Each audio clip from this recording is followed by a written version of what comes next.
Hello, എല്ലാവർക്കും പുതിയൊരു വീഡിയോയിലേക്ക് സ്വാഗതം. എല്ലാവരും സുഖമായിട്ടിരിക്കണമെന്ന് വിശ്വസിക്കുന്നു. ഇന്ന് നമുക്കൊരു ഗ്രീൻ ചിക്കൻ ഉണ്ടാക്കിയാലോ. ഗ്രീൻ ചിക്കൻ എന്ന് പറഞ്ഞാൽ ഗ്രീൻ മസാലയിൽ ഉണ്ടാക്കണ ചിക്കൻ. വളരെ കുറച്ച് മാത്രം ഓയിൽ ചേർത്തിട്ടാണ് നമ്മൾ ഇന്ന് ഈ ചിക്കൻ ഉണ്ടാക്കാൻ പോണത്. അതുകൊണ്ട് തന്നെ കൊളസ്ട്രോളിനെ പേടിച്ചിട്ട് ചിക്കൻ ഫ്രൈ കഴിക്കാതിരിക്കുന്ന ആൾക്കാർക്ക് എപ്പോഴെങ്കിലുമൊക്കെ ഇതുപോലൊന്ന് ട്രൈ ചെയ്ത് നോക്കാം. നല്ല അടിപൊളി ടേസ്റ്റാണ്. അപ്പം നമുക്കത് എങ്ങനെ ഉണ്ടാക്കാമെന്ന് നോക്കാം. ഞാൻ ഇന്നിവിടെ 1 കിലോ ചിക്കനിലാണ് ഈ ചിക്കൻ ഫ്രൈ ഉണ്ടാക്കാൻ പോണത്. ചിക്കൻ ഒരു മീഡിയം സൈസിൽ കട്ട് ചെയ്തിട്ട് കഴുകി വൃത്തിയാക്കിയിട്ട് വെച്ചിട്ടുണ്ട്. ഇനി ഇതിലേക്ക് മസാലയ്ക്ക് വേണ്ടി ഒരു കൈപ്പിടി അളവ് മല്ലിയില, മല്ലിയിലയുടെ നേർപകുതി പുതിനയില, ഒരു തണ്ട് കറിവേപ്പിൻ്റെ ഇല, ഒരു 4 അല്ലി വെളുത്തുള്ളി, ഒരു ചെറിയ കഷ്ണം ഇഞ്ചി, 4-5 ചെറിയ ഉള്ളി, 1 ടേബിൾ സ്പൂൺ കുരുമുളക്, ഒരു 1/4 ടീസ്പൂൺ ജീരകം, 4-5 ഗ്രാമ്പു, 4 ഏലക്കായ, 2 കഷ്ണം പട്ട, 1 ടീസ്പൂൺ പെരിഞ്ജീരകം, പിന്നെ എരിവിന് ആവശ്യമായിട്ടുള്ള പച്ചമുളകും എടുത്തിട്ടുണ്ട്. ഈ ചിക്കനിൽ നമ്മൾ മുളക് പൊടിയൊന്നും ചേർക്കില്ല. പച്ചമുളകിൻ്റെയും കുരുമുളകിൻ്റെയും എരിവ് മാത്രമാണ് ഉള്ളത്. പിന്നെ 1 ടേബിൾ സ്പൂൺ തൈര് വേണം. അതുപോലെ കളറിന് വേണ്ടിയിട്ട് കുറച്ച് മഞ്ഞൾപ്പൊടിയും കൂടെ വേണം. പിന്നെ ടേസ്റ്റിന് ആവശ്യമായിട്ട് ഉപ്പും.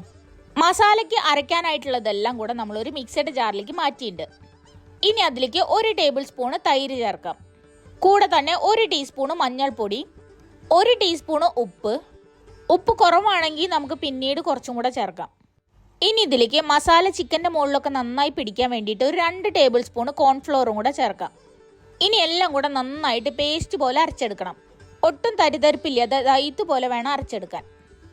നമ്മളിതിൽ ഗരം മസാലയുടെ പൊടിയോ മല്ലിപ്പൊടിയോ ഒന്നും ചേർക്കണില്ല. ഇനി ഈ മസാല നമുക്ക് ചിക്കനിലേക്ക് നന്നായി തേച്ച് പിടിപ്പിക്കാം. മസാല ചിക്കനിൽ തേച്ച് പിടിപ്പിക്കണതിന് മുന്നേ മസാലയിൽ ഉപ്പൊക്കെ പാകാണോ എന്ന് നോക്കിയിട്ട് കുറവാണെന്നുണ്ടെങ്കിൽ കുറച്ചും കൂടെ ചേർക്കാം. ഞാനിവിടെ ചേർത്തിട്ടുള്ള ഉപ്പ് കറക്റ്റ് ആയിരുന്നു.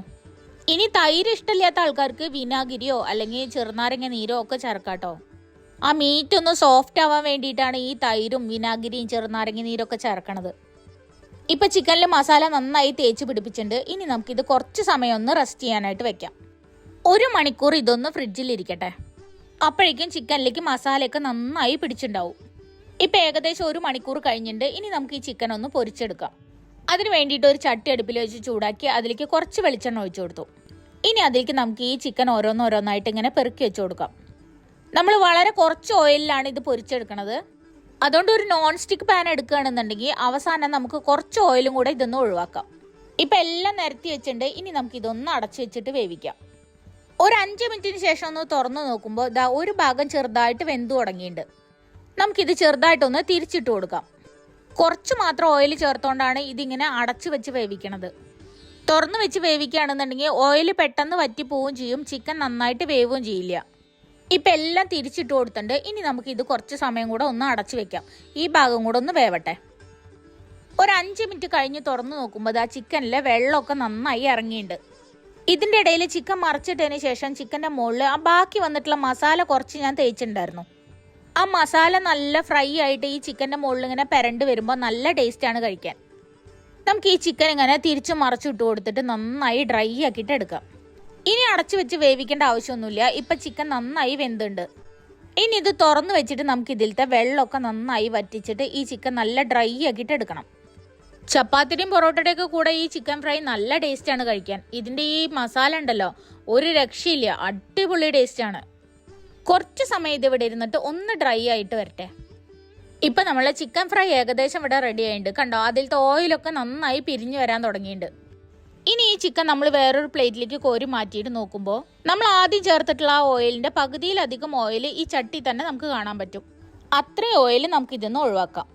അപ്പം നമ്മൾ ഗ്രീൻ ചിക്കൻ ഇവിടെ റെഡി ആയിട്ടുണ്ട്. ഇതുവരെ അങ്ങനെ ട്രൈ നോക്കിയിട്ടില്ലാത്ത ആൾക്കാർ ഒന്ന് ട്രൈ ചെയ്ത് നോക്കൂ. വീഡിയോ ഇഷ്ടപ്പെട്ടിട്ടുണ്ടെങ്കിൽ ലൈക്ക് ചെയ്യാനും ഷെയർ ചെയ്യാനും കമൻറ്റ് ചെയ്യാനും സബ്സ്ക്രൈബ് ചെയ്തിട്ട് സപ്പോർട്ട് ചെയ്യാനും മറക്കരുത്. അപ്പം ഇനി പുതിയൊരു വീഡിയോയിൽ വീണ്ടും കാണുന്നവരെ ബൈ.